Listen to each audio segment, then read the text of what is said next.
Selamat pagi Bapak Ibu dan saudara-saudaraku. Senang sekali kita berjumpa kembali melalui Renungan Pagi edisi 5 Oktober 2021. Semoga Bapak Ibu dan semua saudara sudah bangun pada pagi hari ini dengan segar dan siap untuk menjalankan aktivitas kita di hari ini. Pagi ini kita akan membaca Keluaran 20 ayat 16. Jangan mengucapkan saksi dusta tentang sesamamu. Berhenti berdusta. Sekarang kita sudah tiba pada hukum ke-9 dari 10 hukum Tuhan. Saudara sekalian, ada satu tragedi yang dicatat dalam kitab suci kita.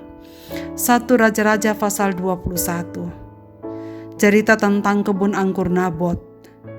Kebun ini ada di tempat strategis sebab terletak di samping istana raja. Pada waktu itu yang memerintah adalah Raja Ahab. Pada suatu hari, raja menginginkan tanah ini, lalu mendatangi Nabot dan meminta kebun ini dengan tawaran, digantikan dengan lahan di tempat lain ataukah diberikan sejumlah uang. Namun di luar dugaan raja, saudara sekalian, sebab Nabot menolak, sebab alasan tanah ini adalah tanah pusaka dari nenek moyangnya. Sebagai orang Yahudi, Nabot merasa bertanggung jawab untuk memelihara tanah pusaka turun-temurun dari nenek moyangnya. Hal ini membuat raja sangat tersinggung dan marah, sebab keinginannya untuk memiliki tanah itu ternyata tak kesampaian. Ketika istrinya Isabel mendengar cerita suaminya, ia segera menyusun siasat bagaimana caranya agar dapat merebut tanah itu dari Nabot sang pemiliknya. Singkatnya, Isabel menulis surat atas nama Ahab, memateraikannya dengan materi raja, lalu mengirim surat itu kepada tua-tua dan pemuka-pemuka yang diam sekota dengan Nabot. Dalam surat itu ditulisnya demikian, maklumkanlah puasa dan suruhlah Nabot duduk paling depan di antara rakyat. Suruh jugalah 2 orang dursila duduk menghadapinya, dan mereka harus naik saksi terhadap dia dengan mengatakan, engkau telah mengutuk Allah dan Raja.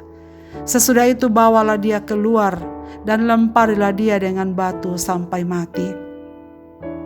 Saudara sekalian, perencanaan pembunuhan oleh Isabel ini berhasil sempurna. 2 orang yang telah dibayarnya untuk bersaksi dusta bahwa Nabot telah menghina Tuhan dan Raja, memenuhi syarat hukum. Nabot dilempari batu sampai mati. Dan kini kebun anggur milik Nabot itu dengan mudah dikuasai oleh Raja Ahab. Saudara sekalian, kasus Nabot dengan 2 saksi dusta yang disogok oleh Isabel telah menyebabkan Nabot dihukum mati walaupun ia tidak bersalah. Kesaksian 2 orang yang bersaksi dusta. Kematian Nabot adalah kisah memprihatinkan dan begitu besar kontribusinya bagi kehidupan kerajaan yang dipimpin oleh Ahab di masa itu. Perintah ke-9 ini melarang umat Israel bersaksi dusta melawan sesamanya di pengadilan. Dalam uraian perintah ke-9 ini di kitab Ulangan, seorang dinyatakan bersalah dan patut dihukum mati bila ada 2 orang atau 3 saksi yang keterangannya saling meneguhkan. 1 saksi saja tidak cukup. Untuk memastikan kesaksian itu benar, maka para saksi sekaligus bertindak sebagai pelaku eksekusi hukuman mati yang disebutkan dalam Ulangan pasal 17 ayat 6-7. Dalam Imamat pasal 19 ayat 16, saudara sekalian, perintah ke-9 ini dijabarkan menjadi larangan menyebarkan fitnah di antara umat Israel yang sekarang lazim disebut dengan bergosip. Pepatah yang berbunyi, fitnah lebih kejam daripada pembunuhan, memanglah tepat. Fitnah merupakan pembunuhan karakter. Seseorang yang terkena fitnah hidupnya akan selalu dicurigai dan dipandang bersalah oleh orang yang dihasut oleh fitnah. Memfitnah dapat menyebabkan orang tidak bersalah menanggung hukuman berat. Bergosip adalah tindakan jahat yang tak dapat membuat hidup seseorang menjadi hancur dan rumah tangga orang menjadi berantakan. Saudara sekalian, anak-anak Tuhan dipanggil untuk menyatakan kebenaran. Tuhan Yesus mengajarkan, katakanlah ya bila ya dan tidak bila tidak, selebihnya adalah dosa. Tindakan bergosip dan bersaksi dusta bukanlah tindakan Kristiani.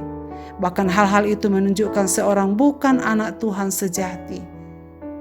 Perhatikanlah, Yohanes 8 ayat 44 mengatakan, orang yang gemar berdusta adalah anak-anak iblis, karena iblis adalah bapa para pendusta. Saudara-saudaraku, marilah kita menerapkan firman ini dalam kehidupan kita. Mari kita telusuri setiap berita yang kita dengarkan.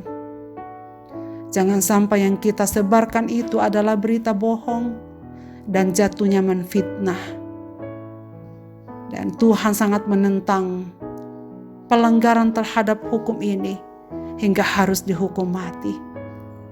Puji Tuhan Bapak, Ibu, dan saudara sekalian, karena kita memiliki Yesus Kristus, Tuhan dan Juru Selamat kita, yang Maha Pengampun. Jika ada kata-kata yang keluar dari mulut kita tidak sesuai dengan kebenaran, Tuhan Yesus dapat mengampuni kita.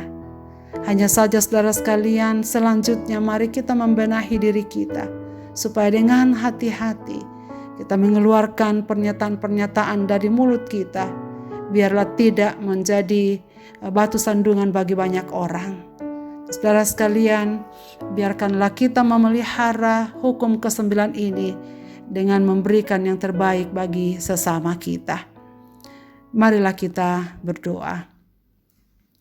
Bapa di sorga, Bapa, dalam nama Tuhan Yesus, kami mengucap syukur pada pagi ini kami memulai hari-hari hidup kami. Kami bersyukur firman-Mu dapat mengingatkan kami bahwa seharusnya yang keluar dari mulut kami adalah semua yang benar, semua yang menyatakan fakta yang sesungguhnya. Tuhan, tolonglah kami, supaya kami memiliki kesaksian hidup yang benar. Kami tidak melakukan hal-hal yang melukai hati sesama kami, dan yang menyampaikan saksi dusta. Biarlah Roh-Mu memimpin kami, sehingga kami dapat menghidupi kebenaran ini di hari-hari yang akan datang. Biarlah perkataan-perkataan kami adalah perkataan yang mengasihi sesama kami, yang berjuang untuk saling mendukung, saling menopang dalam kehidupan keseharian kami. Di dalam nama Tuhan Yesus kami berdoa. Amin. Selamat pagi dan selamat beraktivitas Bapak, Ibu, dan saudara-saudaraku. Tuhan Yesus memberkati kita. Amin.